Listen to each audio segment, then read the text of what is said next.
You may proceed, Mr. Selden. Thank you. Would you please state for the court your full name and how you spell it? I'm Ljubisa Jovan Dragovich. That's Ljubisa, middle Jovan, last Dragovic.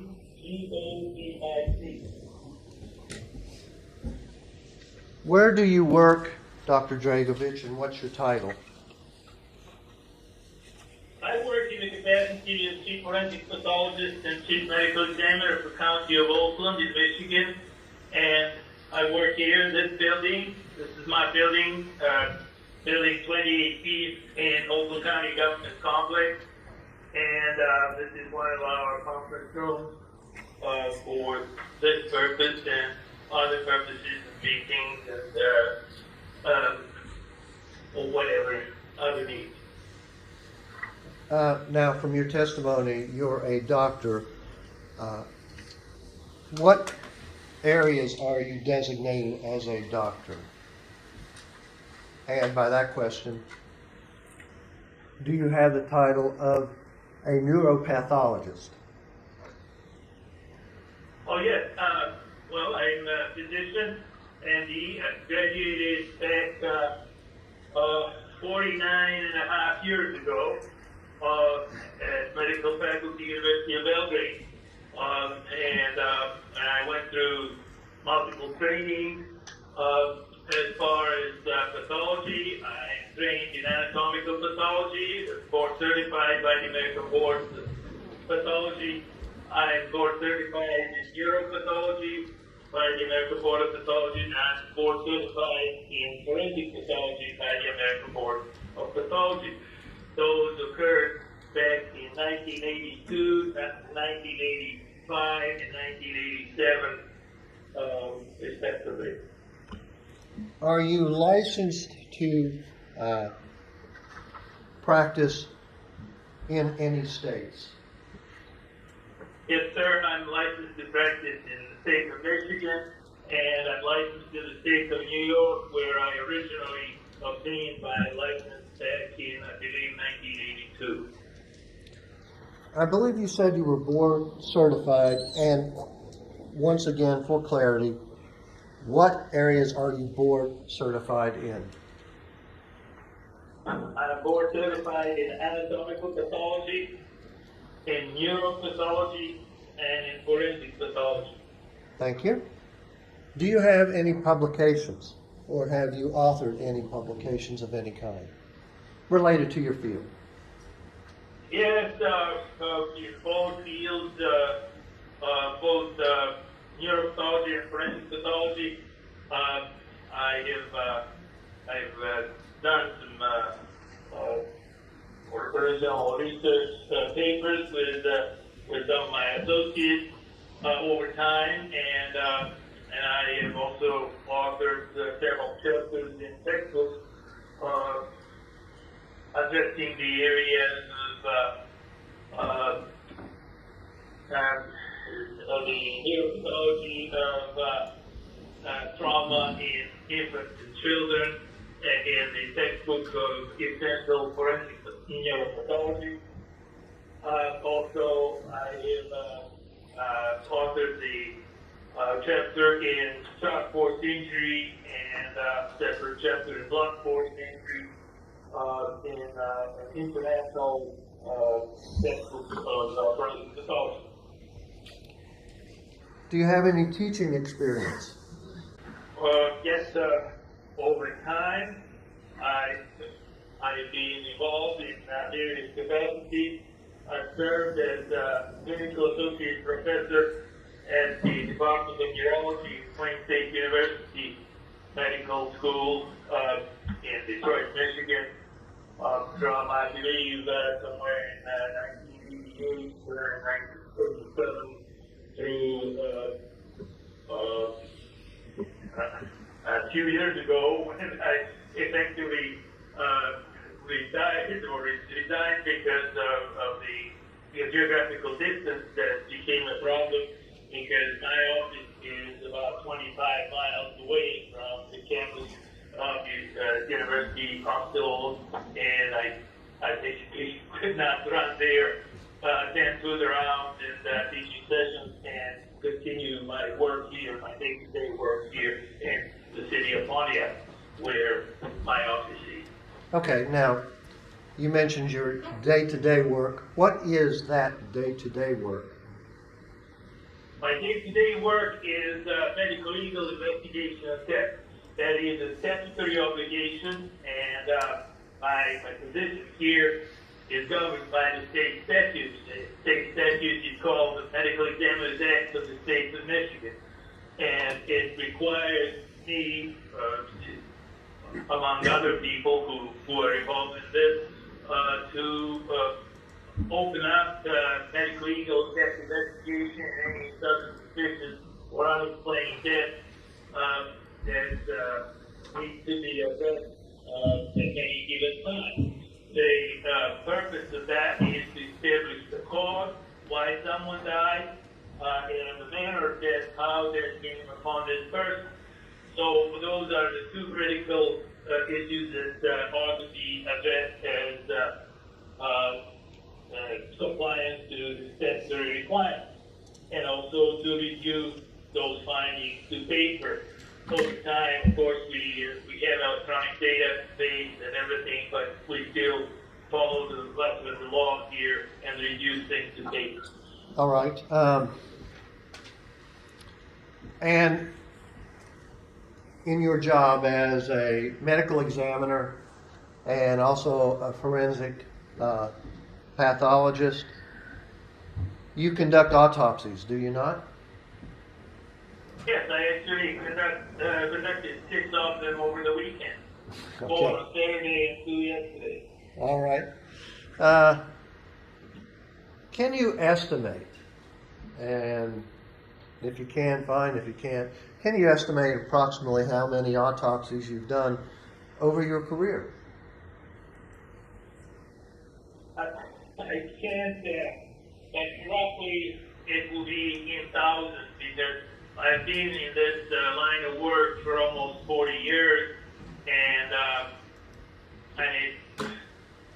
in the earlier days, when I worked in Detroit for County of Wayne, I was very, very busy. I remember that in 1988, I performed approximately 1,200 autopsies that year only. So it was in those days, many years ago. It was 36, 37 years ago now. Because things have slowed down, and obviously I moved to a different jurisdiction. But bottom line would be thousands. How many? It's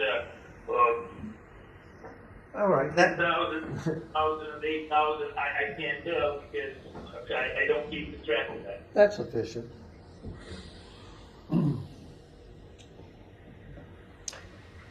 As a forensic pathologist and a neuropathologist, have you testified in any trials?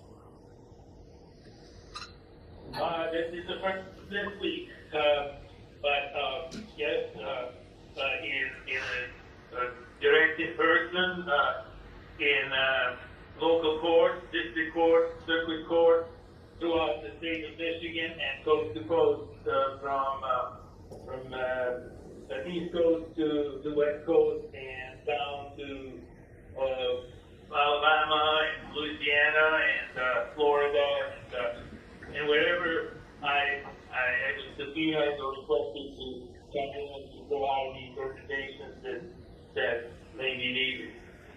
All right. Your Honor, I submit at this point that Dr. Dragovich is to be certified as an expert in the fields of neuropathology and forensic pathology. Mr. Truman, Ms. Ackford, do you wish to engage in voir dire of the proposed expert witness? No, Your Honor, we accept him as an expert. All right, Dr. Dragovich is considered an expert in the fields of forensic pathology and neuropathology. Thank you, Your Honor. You're welcome. Thank you, Your Honor. You're welcome. Dr. Dragovich, did you prepare a report for this court in the case of the state of West Virginia versus Natalie Cochran? Yes, I did, sir. Okay. I would like to submit this report as an exhibit and whatever defendant's last number is. It'll be defendant's exhibit number 11, Your Honor. Thank you. Now, Dr. Dragovich, because of the wonders of technology, I cannot hand you this report, but do you have a copy of the report you submitted? At the top, it's identified in the top as Oakland County, Michigan, and there's various information there, including your name and Chief of Forensic Pathology. It's dated January 6th of 2025. And do you have that report, which numbers 3 pages? Yes, sir. Okay. I'm going to ask you questions related to this report. All right? That's fine. Now, on page 1 of that report, and if you would, follow along with me. At the bottom, it has a section called Materials Reviewed. Would you please tell this court what materials you reviewed in preparation for this report and your testimony? Yes, I will. Thank you. Number 1 would be Hereditary General Hospital records regarding Michael Cochran. Number 2 would be Charleston Area Medical Center records regarding Michael Cochran. Number 3 would be a report of the postmortem examination, case number WV-2019-3671. Michael Cochran received issued by Kubiczek, MD, September 3rd, 2019. Number 4 would be autopsy photograph. Number 5 would be report of re-examination and examination of the remains of Michael Cochran received performed by Dr. Paul Uribe, MD, on July 11th, 2023. And then medical report of Diane R. Krieger, MD, based on records review issued on April 13, 2023. Do you believe that the totality of those records informs you enough to make an informed decision and to give your opinion and testimony here today in this case? Yes. On page 2 of your report, Yes, sir. you have a section titled Brief Case Synopsis and Issues to be Addressed. Would you give a brief synopsis of this case as you understand it and the issues you were to address? Well, this is an unfortunate death of a 38-year-old man who was a bodybuilding enthusiast, and based on the information, took an excessive amount of information sulfate supplements that he purchased in Mexico. Subsequently developed seizures, and that same day, which was February 6, 2019, as indicated, and lost consciousness or lost his balance and struck his head during a fall at home. Then became. Let me stop you right there. Yes, sir. Did this information about the circumstances come from your review of the medical records? This was the account provided throughout and matched with other accounts from the records and from authorities as well, I believe. Okay. Because that was the statement provided by the spouse of Mrs. Cochran. Right. But what I'm getting at is, you have, strike that. That's sufficient. Thank you. Would you please go on with your synopsis? Was taken to a local medical center and emergency room, and subsequently, where he was documented as suffering from hypoglycemia, and then he was taken to Charleston area medical center for continued treatment, but in the comatose state. And then because of the profound encephalopathy, he was transferred to hospice care and pronounced 5 days later, that is on February 11th of 2019. What is encephalopathy? Encephalopathy, in simple translation, means suffering of the brain. And encephalopathy can be caused by various unfavorable factors that may negatively affect the brain function. So it might be lack of oxygen, might be lack of glucose, might be traumatic encephalopathy where there is interference with adequate blood supply to the brain, or stereotopic encephalopathies upon exposure to either poisonous gases or poisonous substances in so many different ways.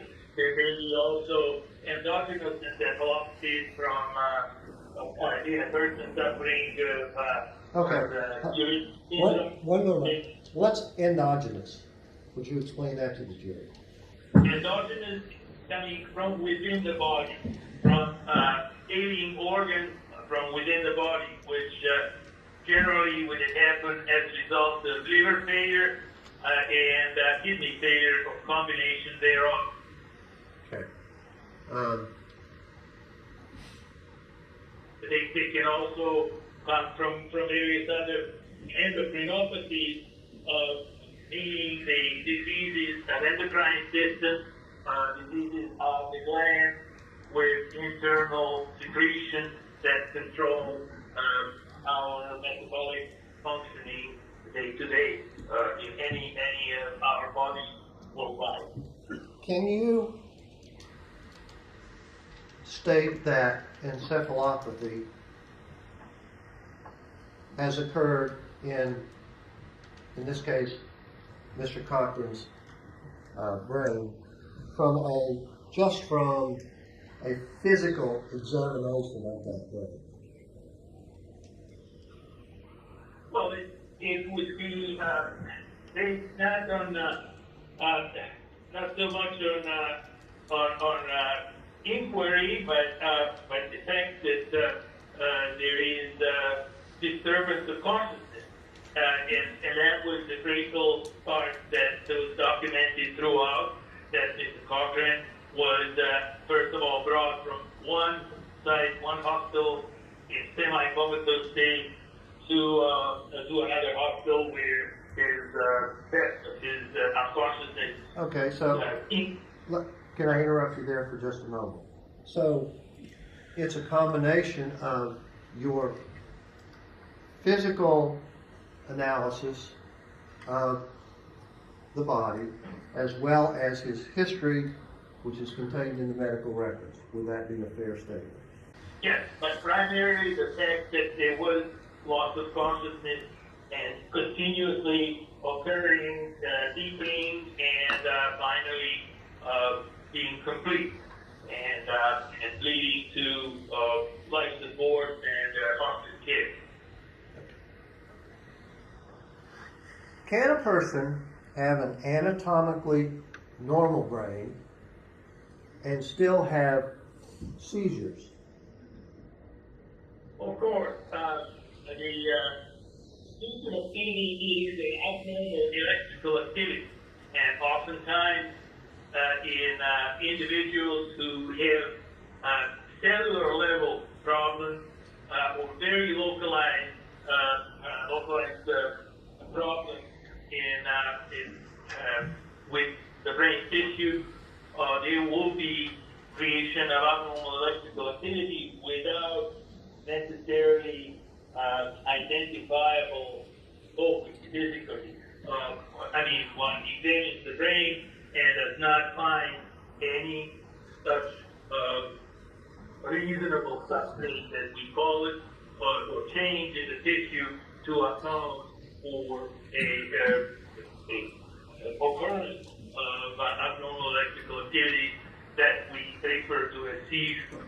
However, in many other situations, that is possible and that can be clearly identified. So you can go either way depending on each and individual case. Every single individual on this planet is slightly different than anybody else, and one cannot generate some statistical projection about one person vis-a-vis the other person until there is complete examination and a full assessment, a full examination of this person's brain. Okay, now I have another question at this time. Can a person suffer a brain injury without external signs of injury? For instance, can a person lose consciousness, fall to the ground, and not have an actual observable injury on the outside of their skull? Yes, that is possible. Okay. Now, in this case, Mr. Cochran had seizures. That's documented in all the records, correct? Yes, sir. From your review of everything in this case, could Mr. Cochran have had seizures due to unknown medications or body enhancement drugs in his system? Of course, it's possible. Yes, there are quite a few drugs that can create compromised brain function and actually start the abnormal electrical activity. Okay. You talk about in almost the middle of page 2, you say that there were vague circumstances that triggered the investigation into Mr. Cochran's death, exhumation, and autopsy in September 3rd, 2019, the first autopsy. Could you explain or elaborate on what you mean by the vague circumstances? Well, there was somehow generated a suspicion that the demise of Mr. Cochran was not what was represented at the time of his demise, and then the investigation was opened up, carried out, and ended up with an exhumation of the remains. Okay. Now, the first exhumation was done September 3rd of 2019. Correct. Mr. Cochran passed away, I believe it was somewhere around February. Sorry, do you remember the date that he passed away? Yeah, 6/11, yes. Okay, February 11th of 2019, correct? Yes. Yes. So the first autopsy was done 7 months after Michael Cochran's death. Is that correct? Yes, sir. Okay. And this autopsy was done by Dr. Kubiczek, who was the West Virginia medical examiner. Did you review Dr. Kubiczek's report of the autopsy and exhumation? I did. Was Dr. Kubiczek's ultimate findings and conclusion that the autopsy findings themselves were inconclusive and the cause of death was undetermined and the manner of death was undeterminable? Yes, sir. What is the cause of death? The cause of death is anatomical finding in the body or on the body that explains why a particular individual died. This may be the finding of an infarct, finding of blockage of a major blood vessel or a coronary blood vessel, major leak in the brain, tumor with metastases that stops the vital function of the body, a wound by firearm, wound by sharp force, injuries by blunt force like 2x4 used to bash someone's head, and etc., etc. So, a demonstrable, understandable autopsy finding, anatomical finding within the body or on the body of a particular person. So, is it your job as a forensic pathologist to look for the anatomical evidence of why someone dies, the cause of death? Is that your function? One of them. Yes, it is. That's the basic function, and it is in the most statutes throughout the union. It calls for a forensic pathologist or medical examiner or coroner to establish the cause of death based on such endeavor. Just as an aside, what exactly is a forensic pathologist? A forensic pathologist is a public pathologist. Word forensic comes from Latin word for, which is a place of public gathering, and in such way it depicts a forensic pathologist, whether a man or a woman, working in that capacity on behalf of the public and being called upon to interpret any such finding for the benefit of the public, like in a court of law or in the media or any place where such need exists. So there's some degree of interpretation in this, which is based on your medical knowledge. Wouldn't that be a fair statement? Yes, sir. What is the manner of death? What does that term mean? Manner of death is how death came upon a person, meaning the physical circumstances combined with those findings on the body or within the body.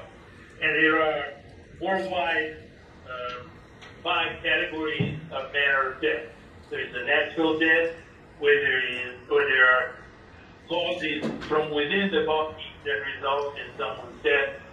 Then there is homicide, where there is death resulting from a purposeful act of another person or person. Then there is a very narrow category of suicide, where death is the result of purposeful acts by self and self only. If anyone else is involved, it's a homicide again. Then there is accident as a category of death, where death is the result of untoward effects of someone's act or action, acts of nature, floods, fires, earthquakes, tornadoes, or a person driving a car at a high rate of speed and impacting another vehicle, causing death, or striking a pedestrian somewhere where death results as an untoward effect of death. Untoward effect of what? You kind of faded out there. I didn't hear you, sir. You said an untoward effect of something, and what did you say? You kind of blurted out there. Untoward, the unpredictable and untoward effect that cannot be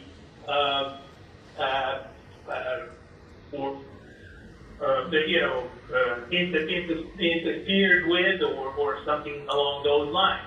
So, like I said, these are something that for the most part, the result of basically the unwilling or unwanted result of someone's act or action. Okay. Now, and there is also a last category that provides the opportunity for forensic pathologists to say that they don't know, and that's the undeterminable manner of death. so undeterminable means they've looked at everything, they can't come to a conclusive determination of the manner of death, so that's called undeterminable, right? Yes, sir. Okay. Now, you may have covered this in your explanation, but as to manner of death, it's how death comes upon a person, including the physical circumstances surrounding that death. Is that a fair statement? Yes, sir. I want to concentrate on the term homicide. Okay? Okay. Would it be a true statement that in determining homicide, which is one of those categories that talk about the manner of death, that homicide, if that's a forensic pathologist's conclusion, it has to be demonstrated by their findings, not assumed? Would that be a correct statement? Yes. And when I say demonstrated, that is the actual physical findings, and that's the only possible conclusion. Would that be true? Yes, sir. I believe towards the bottom of your page, you're talking about the Michael Cochran's nervous system. Okay? And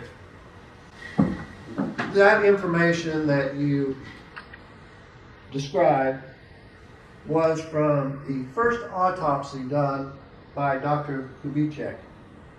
Is that right? Yes, sir.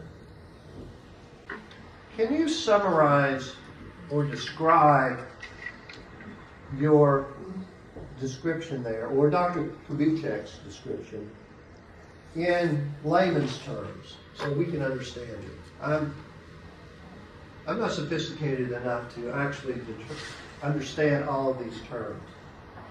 Can you dummy it down for me?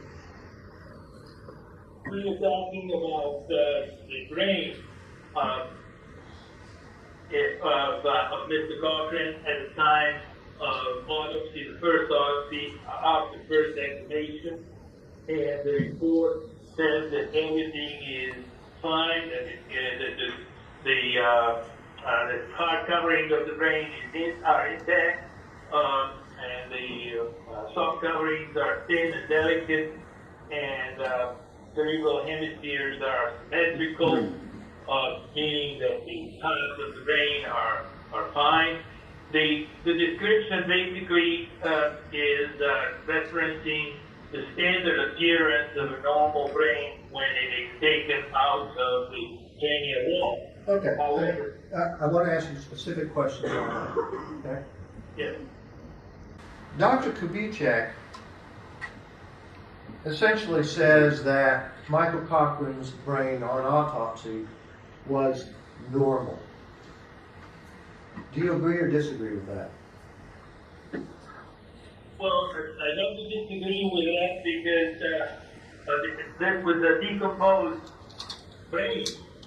We know it was decomposed brain by the photographs that were provided from that examination. Okay, So- and I want to ask a specific question there. Yes, sir.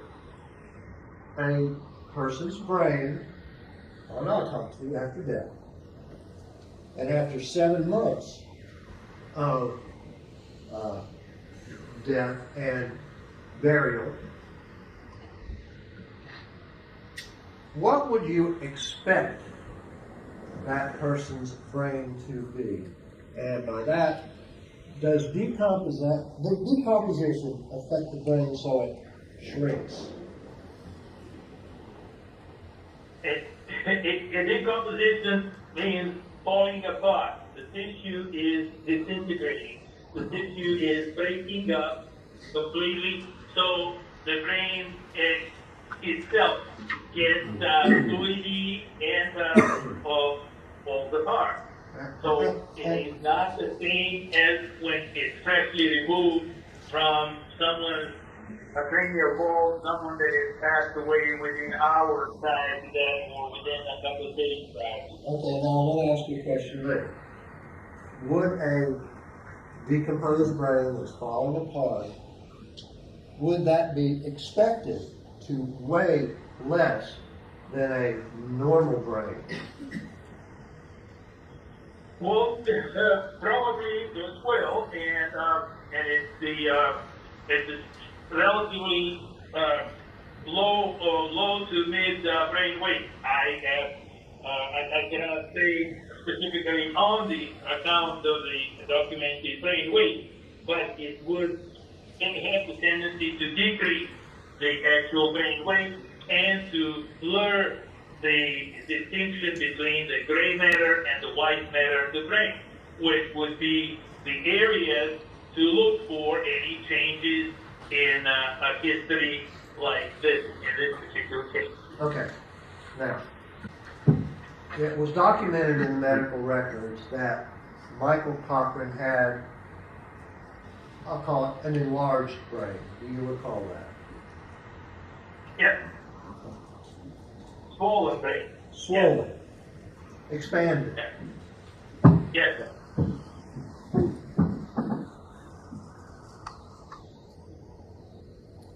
With these results that Michael Cochran's brain appeared essentially normal, even though it had decomposed over 7 months, would that be likely to confirm that he had an enlarged brain or swollen brain prior to death? Well, Would it be an indicator? Would it be an indicator? it's not a situation where you can make an inference from the decomposing brain about something that is being reported, objectively documented by radiographic imaging. Okay, all right, so you can't really make that determination based just on the post-mortem autopsy. Wouldn't that be correct? Well, it's not on this post-mortem examination. That's what I'm getting at. This post-mortem autopsy. Of course not, because of the inevitable change, the breakdown of tissue throughout the human body over a period of 7 months. Okay. Is the timeliness of an autopsy important in conducting your medico-legal investigation of someone's death? Yes, sir. It is of critical importance. Okay. Would it be a fair statement that in Michael Cochran, his body, which was examined 7 months after death, was too decomposed to rule out important anatomic findings such as infection, pancreatic tumors, and in doing a complete toxicology report. Is that a fair statement? It was too decomposed for those things. Well, it has to be, the answer has to be slightly modified. Decomposition definitely creates a serious impediment. However, sometimes one can find presence of a tumor because tumor tissue is not sometimes as conducive to falling apart as the rest of the normal tissue. So there are exceptions all the way, but as a general proposition, the decomposition of the remains is a major impediment for adequate diagnostic findings. And in this particular autopsy of Mr. Cochran, the decomposition made it pretty much impossible to determine if he had such things as pancreatic tumors. Would that be a fair statement? Well, it would be a fair statement, and I concur there with the conclusion of the doctors that performed the autopsy, the first autopsy at the time. Yes.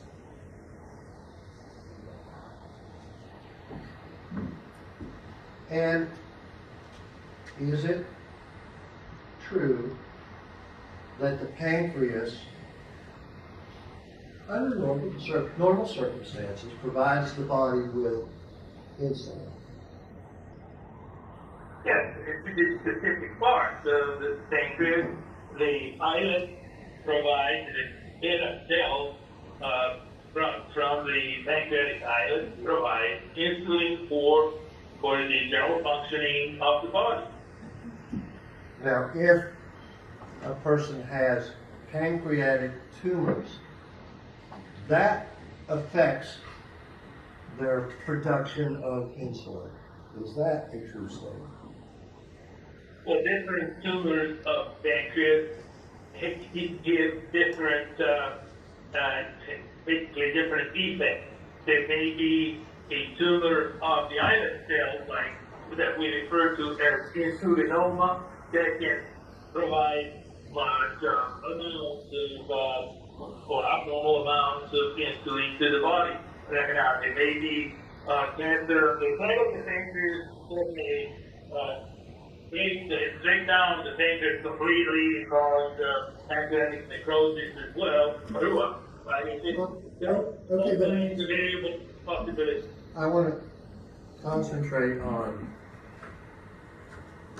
this particular analysis of Mr. Cochran's pancreas post-mortem. Okay. Now, as a general proposition, insulin controls the body's blood sugar levels. Is that true? Yes.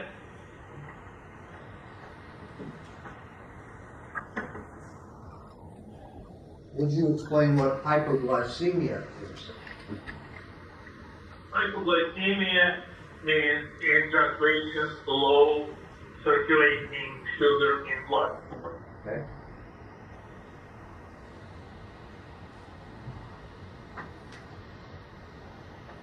So, some sort of pancreatic disorder in a normal person produces insulin, which controls the blood sugar. And if the blood sugar in the body is low, isn't that a definition of hypoglycemia? H-Y-P-O. Yes. And is it also true that when a person dies and decomposition sets in, that the pancreas, being an organ, an internal organ, is one of the first things to decompose. Well, yes, because pancreas is also a very active exocrine gland producing thrombolytic enzymes. And when the circulation stops, those cells break down and those enzymes leak out, and there is basically rapid autopsy and decomposition of pancreatic tissue. Okay. And as a general proposition, internal organs, of which the pancreas is one, are the first things to break down or decompose post-mortem. Well, it depends on the rate of preservation due to the ambient temperatures and other factors. But if you're looking at something that, like in this case, this will be the likely pattern of relatively progressive decomposition or internal organs and tissues primarily, and by that the internal organs, and then ultimately what is left of the skin and subcutaneous tissue, and then the bony skeleton, because that lasts the most. Okay, so internal organs break down first, then the external skin, things like that, and then last is the skeletal system.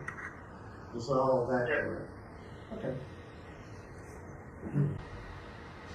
Did Dr. Kubiczek, in his report, mention anything about embalming? No. I want to kind of switch gears here and go into a discussion of Dr. Uribe's findings in his report. And you address those at the bottom of page 2. All right? Yes. Now, Dr. Uribe's exhuming of Michael's body and his subsequent report is based on the exhumed remains of Michael, which took place July 11th, 2023, about 4 years after Michael's death. Is that correct? Yes, sir. Can you comment on the greater or lesser extent of Michael Cochran's body? Was it more decomposed, less decomposed, or the same as when Dr. Kubiczek did his examination? Well, certainly the decomposition progressed, and one would expect it to progress over so many years. And I believe that good Dr. Uribe said that the samples of decomposed human tissue cannot yield any reliable analysis. Okay. So there was less to work with, less to examine in terms of toxicology, things like that. Then there was about 3 years before when Dr. Kubiczek did his examination. Was that correct?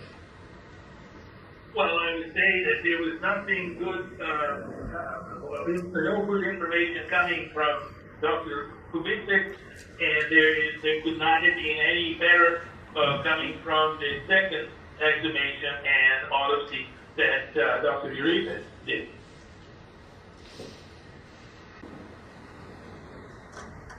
Would it be a fair statement that when Dr. Uribe conducted his examination and findings,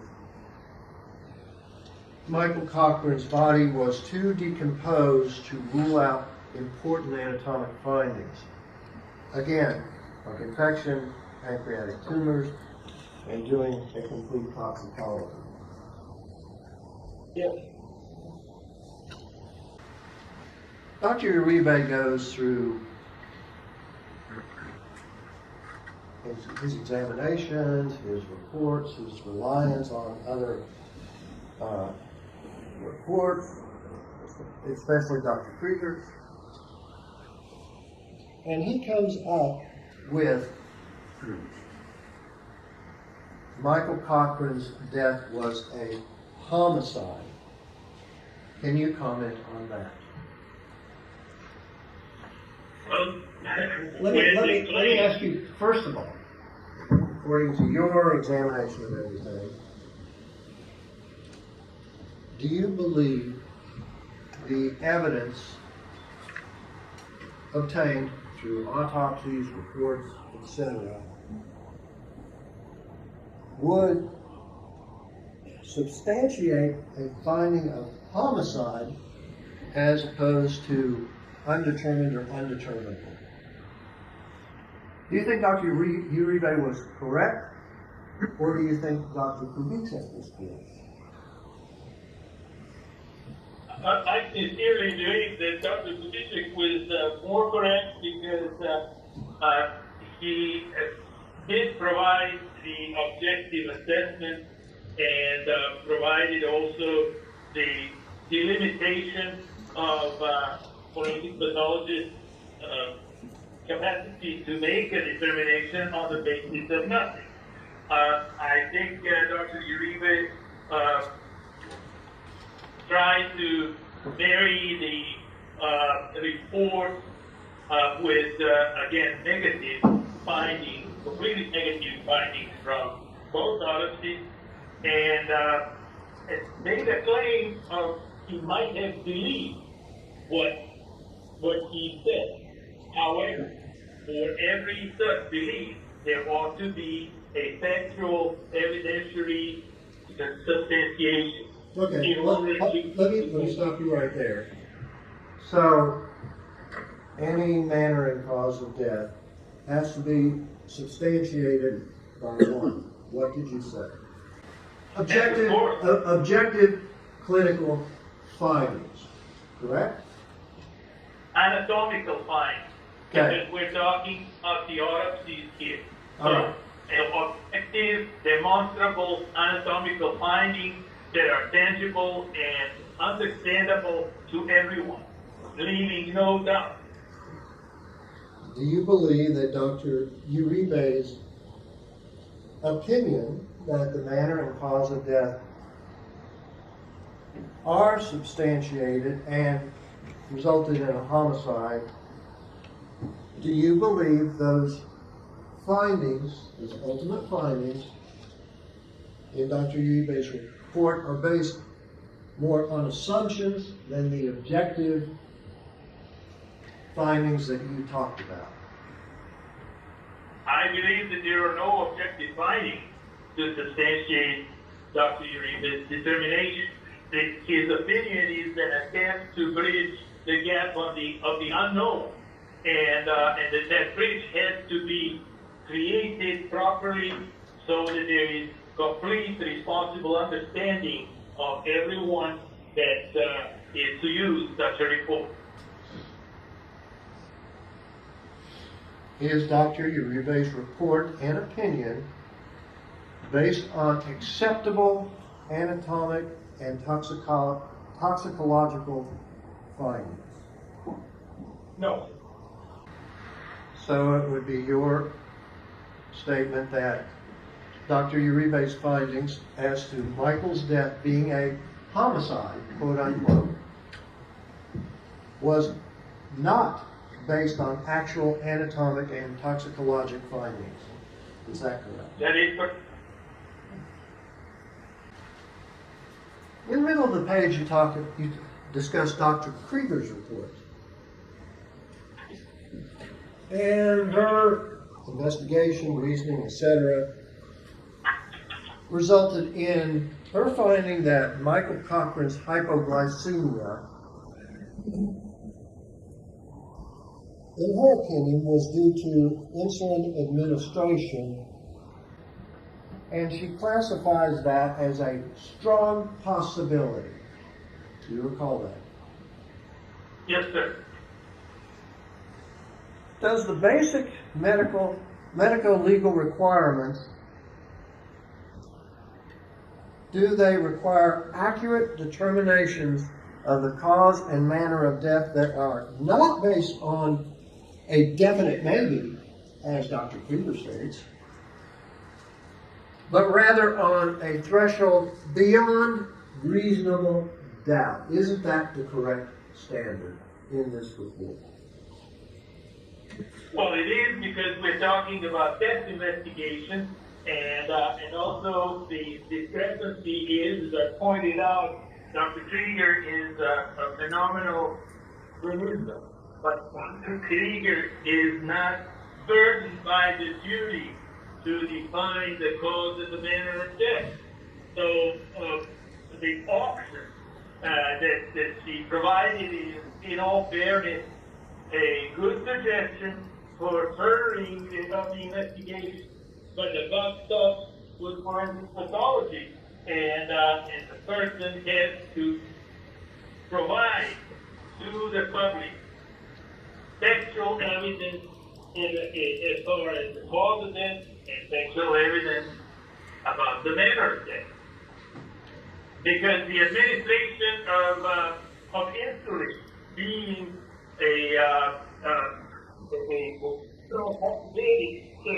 as a result of self-administration, administration by someone else, and then administration by self for the purpose of other things like bodybuilding and other combination of various substances, and resulting in accidental outcomes.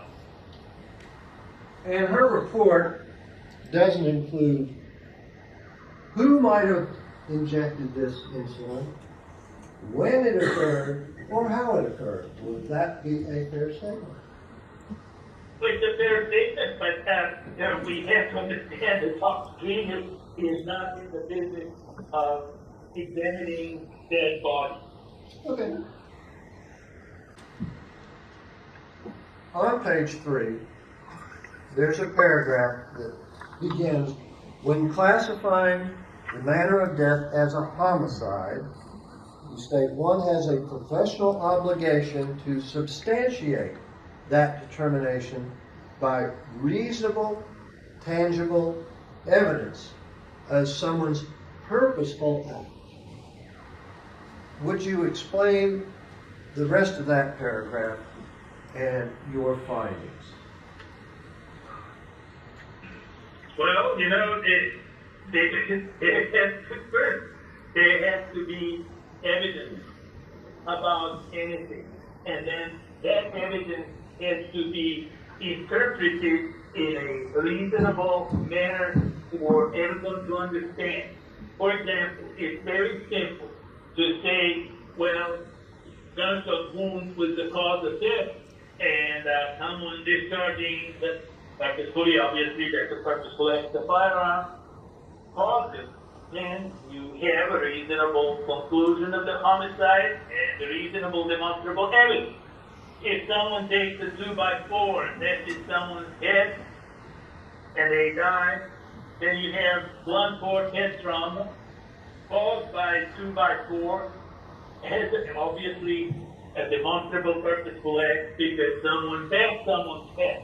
Or if someone has a knife and stabbed someone, thrusted the knife into someone's body once or multiple times, that's a purposeful act. If the individual dies of bleeding caused by their sharp force injury, it's very simple and demonstrable. But in a case like this, there is no information about all those critical circumstances, and one cannot make a certainty about explaining that there was injection, was it self-injection on to render someone dead, or self-injection to render someone more powerful, build up the greater muscle, or something like that. Which first would be a suicide, second would be an accident, or injection by someone else, about what we don't have any evidence that would be a homicide. And if we have to be certain about that before we issue a reasonable, congruent forensic opinion. A forensic opinion is a medical document that can provide the basis for further legal action or for no further legal action. So in summary, do you believe Dr. Uribe's conclusion that Michael Cochran's death was a homicide is the correct conclusion? If it cannot be substantiated, and he could not substantiate it by physical evidence, then it's not correct. And it is under a grave degree of doubt. Okay.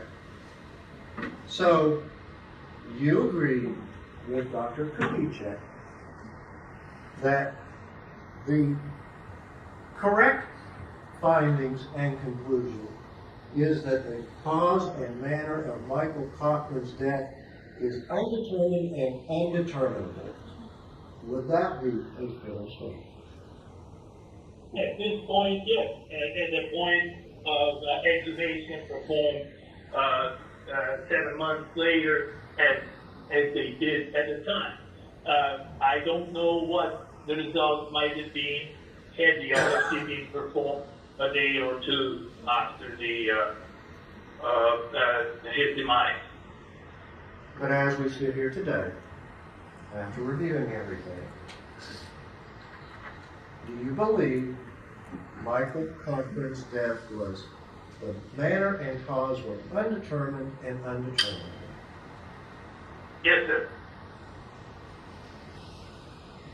Just as an aside, now your report is coming about 5 years after Michael Cochran's death. Would it have made any difference or been any benefit to exhume Michael Cochran's body a third time after all this passage of time so that you could personally conduct an autopsy? Would that have been of any benefit at all? If I believed such a thing, I would have brought it up a long time ago whenever you called me to ask me to look at this case. But I don't think that would be just a waste of resources for no good purpose, no valid purpose. So that wouldn't change any of your findings that you testified to today? Would that be correct? That is correct. Have all of your findings and the testimony you've given here today, do they meet the standard of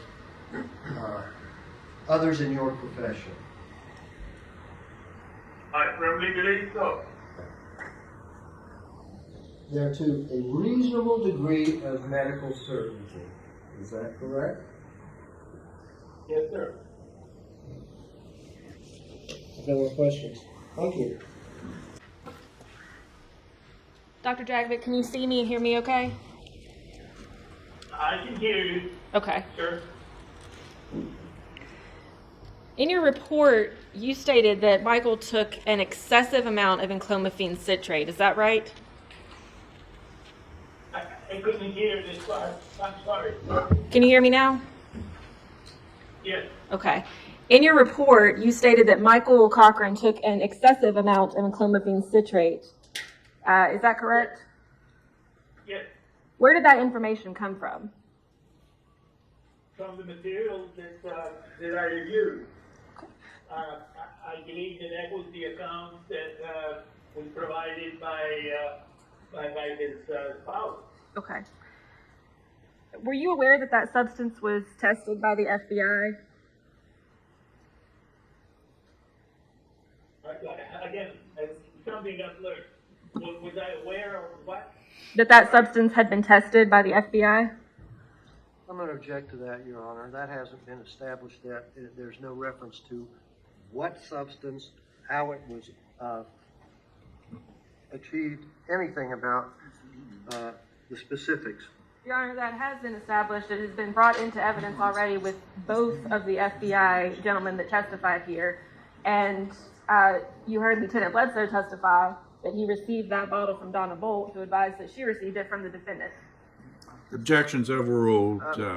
Pose the question again so that the witness can hear. Dr. Dragovich, were you aware that the bottle of clomiphene citrate provided by the defendant was tested by the FBI? No. So you were not aware that that bottle was actually found to contain letrozole and not clomiphene citrate? No. Yes, that's correct. That's correct. I do not know. In We your approach the bench, Your Honor. All right. Dr. Dragovich, in your review of the records, did you see any evidence that indicated letrozole or even clomiphene citrate overdose or usage? Not that I remember. No, ma'am. And where did you get the information that Michael had a seizure? The hospital there. Do you know where that initially came from in your review of the records? Well, it would be also from the account that the file was provided at the time of the offense. And were you aware of any seizures being observed in the hospital setting?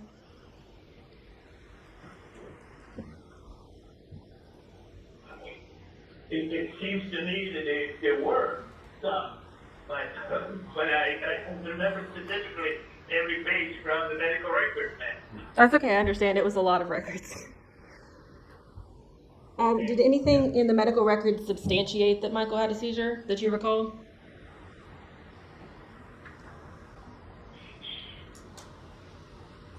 Again, I don't have the materials in front of me, so I can't recall specifically. There was multiplied reference of encephalopathy, but it seems to me that there were references to seizures, either as historical, being presented at the time, or happening there, but I cannot. It's all blurred now in my mind. I'm sorry. Okay. In your report, you stated that there was evidence that Michael had had a head injury. Is that right? Yes, that was also from the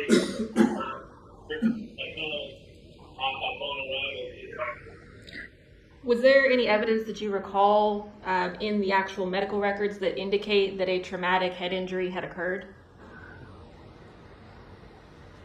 No. That was not addressed in the medical record. And in your report, you also stated that the defendant was the one who took the deceased to the hospital. Would it surprise you to know that that was not accurate based on the testimony we've heard? I lost the couple of words there. You got blurred. I'm sorry. Can you repeat it? Sure. In your report, you stated that the defendant was actually the one who took Michael Cochran to the hospital. Do you recall that? I think we might be having some connectivity issues, Judge. Are you having difficulty hearing the question, Doctor? No. I'm looking at my second page there, and yes, that was my impression that Natalie Cochran brought him to Raleigh General Hospital. Would it surprise you to know, Doctor, that based on the evidence we've received, the defendant actually allowed Mr. Cochran to lay on the couch for 7 to 8 hours, and a friend actually transported him to the hospital later that day? That may be the case. I think I was not there. I only put what I read was the information I had in order to kind of gauge what was happening at the time.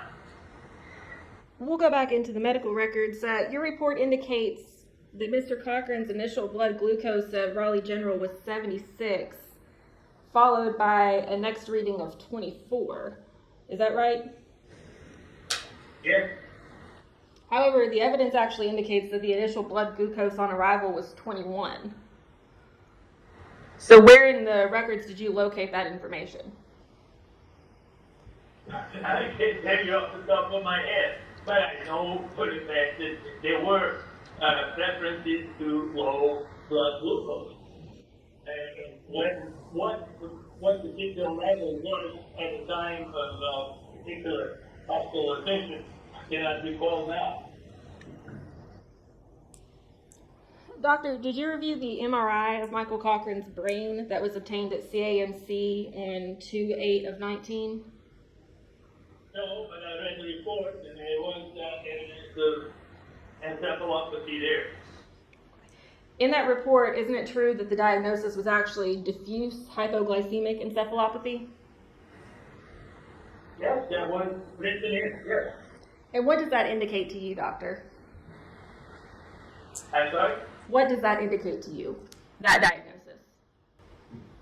And I noticed indicates that there is a hypoglycemic encephalopathy and the point of organization of trying to treat the condition and also to find out why and how this encephalopathy occurred. Doctor, in your professional opinion, is a blood glucose of 21 compatible with life? It may or may not be, depending on how fast one reacts to correcting this level of circulating glucose. And just very briefly, was it your testimony that, just so I understand, that tumor tissue would decompose more slowly than normal organ tissue?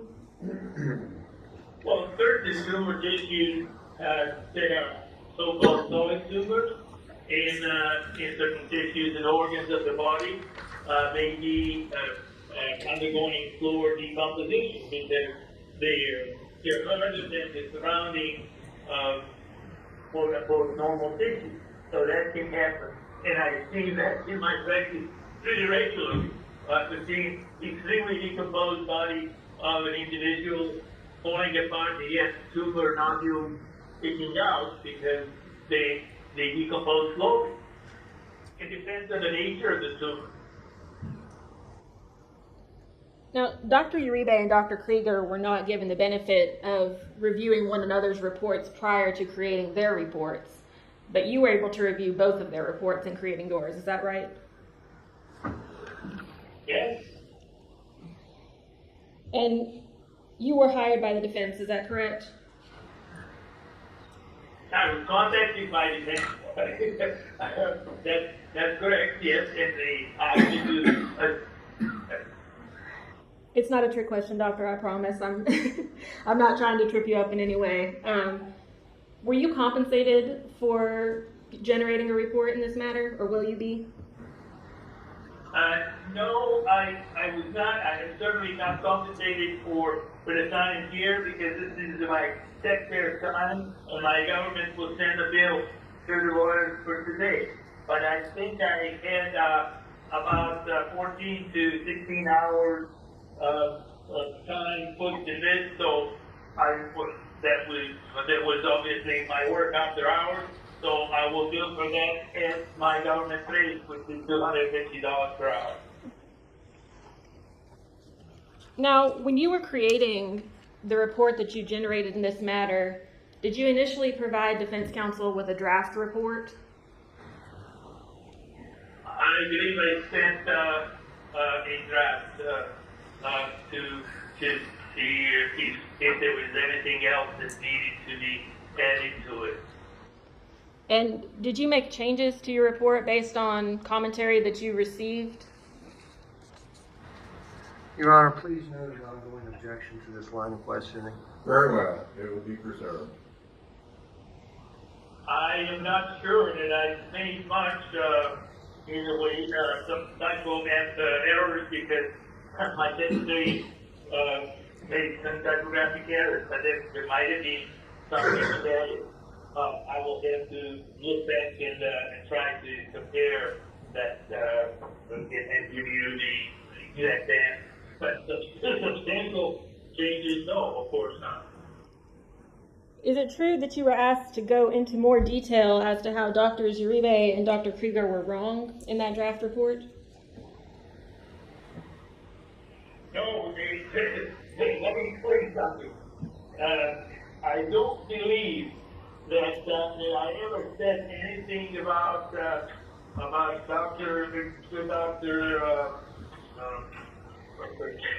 don't want to butcher her name, Krieger. Dr. Krieger's report is clinically accurate report. I have no arguments with that report. Well, I have no arguments with Dr. Uribe except for his opinion. If Dr. Uribe, who is my colleague, presented any tangible evidence, I would have not have any opposing opinion. But you know, there wasn't anything, and a forensic pathologist is there to interpret evidence. If there is no evidence, there is nothing to interpret, ma'am. Your Honor, at this time, I would like this to be marked as the state's next exhibit. It will be State's Exhibit number 32, Your Honor. Thank you. Dr. Dragovich, in your professional opinion, what killed Michael Cochran? I don't know. So you don't believe that the profound hypoglycemia or the swelling on his brain caused by the hypoglycemia contributed to his death in any way? I'm going to object to the form of that question. There's no evidence that his hypoglycemia caused the swelling of his brain. That's a mischaracterization of the evidence. Your Honor, the diagnosis on that MRI is diffuse hypoglycemic encephalopathy. I'll overrule the objection. You may continue. Ask the question again, Ms. Akron. Dr. Dragovich, the question was, you do not believe that the decedent's profound hypoglycemia or the significant swelling on his brain caused by that hypoglycemia led to his death. I would think that's one of the components of why and how it happened and what the proximate causes are has not been defined whatsoever. So the autopsy did not reveal anything along the line and it did not show that on brain examination that there was anything but decomposition changes according to the autopsy report. Thank you very much, Doctor. I have no further questions. You're welcome, ma'am. Redirect, Mr. Selden. Yes, Your Honor. Can I have just a moment? Sure.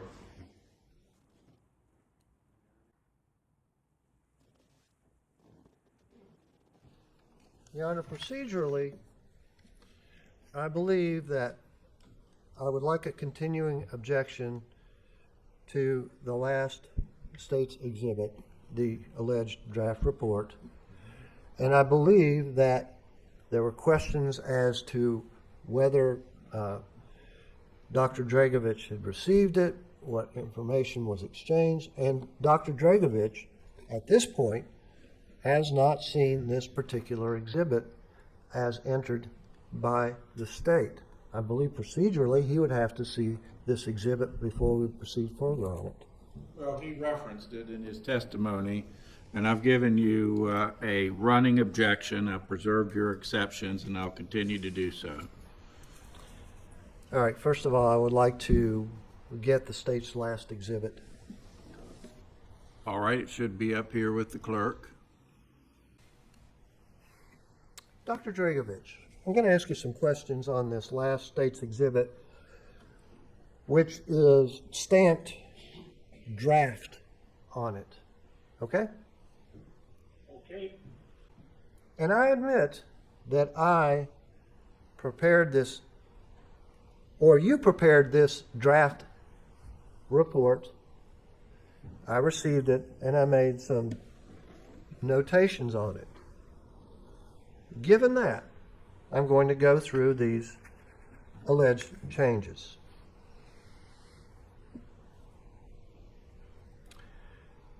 I circled your initial submission date of December 12th of 2024, and I asked you to change the date to January 6th of 2025 because that's when you submitted your final version of this report. Would you remember that, or does that seem correct to you? That is correct, yes. Okay. On the second page of this draft report, I circled a date that you had listed as February 16th, 2019, as the date when Michael Cochran's seizures first started around noon. I corrected that because that was an incorrect date. I notated that the correct date was not February 16th, but February 6th of 2019. Do you recall that? Yeah, that was a typographic error on the back of my type here. Okay. They're trying to type up my logs or record daily, and these things happen. So, anything that's wrong has to be corrected. Okay. And I circled the word ALL and pointed out that was a typographical error. It should be FALL for fall, not all. Do you recall that? Yes, sir. Okay. In one line, you're talking about some information that was relayed. You put your client, and I circled that and asked you to clarify it to Natalie Cochran. Is that correct? That's correct, sir. Okay. In the second paragraph on that page, I circled a representation in that report that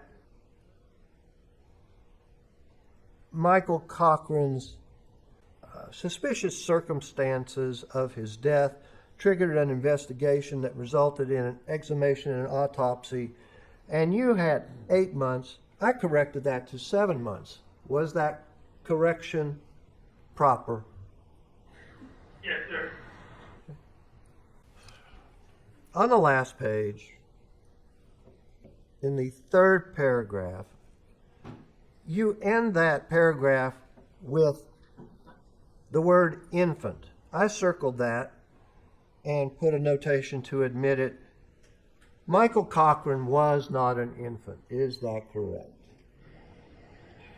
Yes, I was puzzled by that word, but, I didn't want to go back to my secretary and criticize her for putting a word that didn't belong at the end of the sentence. I don't know, maybe she was typing several reports simultaneously, who knows. Okay, and that correction, you said it was because your secretary maybe was in a hurry, whatever. That doesn't change the substance of your report at all, does it? No, those are the typographic errors. They are, I suppose, inevitable when one does the work. Only people that don't do anything do not make any mistakes. Mistakes tend to be corrected. That's it. Okay. And in the next to the last paragraph,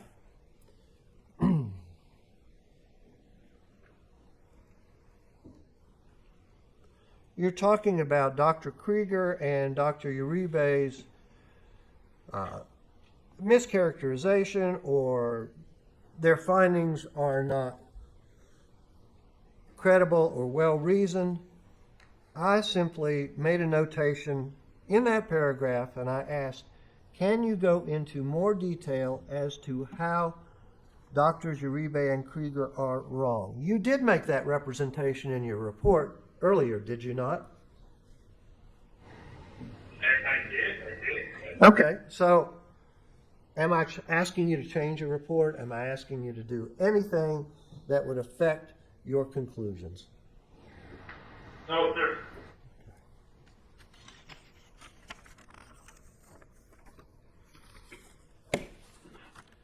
as to your eventual final report, do any of these changes affect your conclusions, the validity, anything in your reasoning? Absolutely not, sir.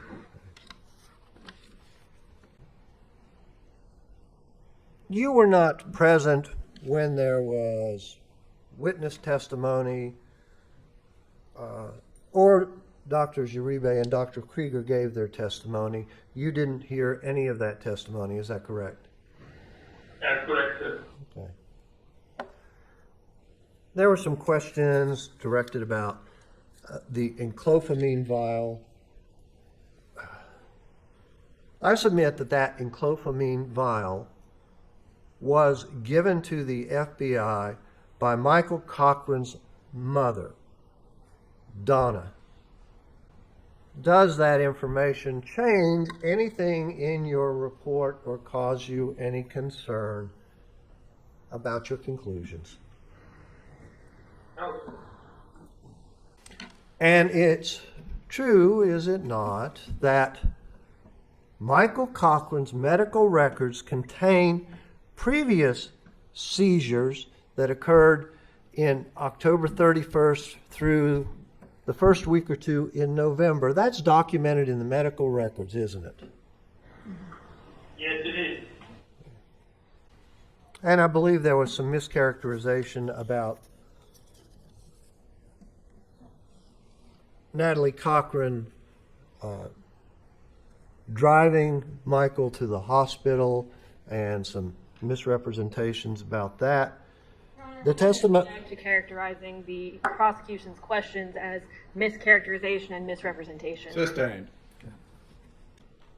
The previous testimony that in this case shows that although Natalie Cochran herself didn't drive the car to the hospital, she was in the car with Michael, with other people, when Michael was taken to the hospital. Would that information change anything in your report and your conclusions at all? No, sir. Dr. Dragovich, there were some questions by the prosecution about who hired you, who's paying your bills, etc. Would it interest you to know that Natalie Cochran's representation is court appointed and the state of West Virginia would be paying any of your billings? Do you understand that? I did not know the particulars. There's no difference whatsoever. As I said, in criminal cases, I apply for my time after hours, my government rate. My government rate is $2.50 per hour, and for this testimony, you will be getting an invoice from my government for these several hours, and for the rest of the hours, I will be sending you the invoice for that same week and that same rate. Would any of the questions on cross-examination change your conclusion that the cause and manner of Michael Cochran's death is undetermined and undeterminable? No, sir. And in answer to the prosecutor's question, what killed Michael Cochran, you simply stated you don't know. And all of that reasoning is in your report. Is that correct? That is correct. And consequences are also correct in the medical record and in the radiographic imaging. But the cause and the manner are not and cannot be defined on the basis of that. I have no more questions. Anything further, Ms. Acorn? No, Your Honor. All right. Any reason to hold Dr. Dragovich? Not on behalf of the state, Your Honor. Thank you very much, Doctor. You are excused.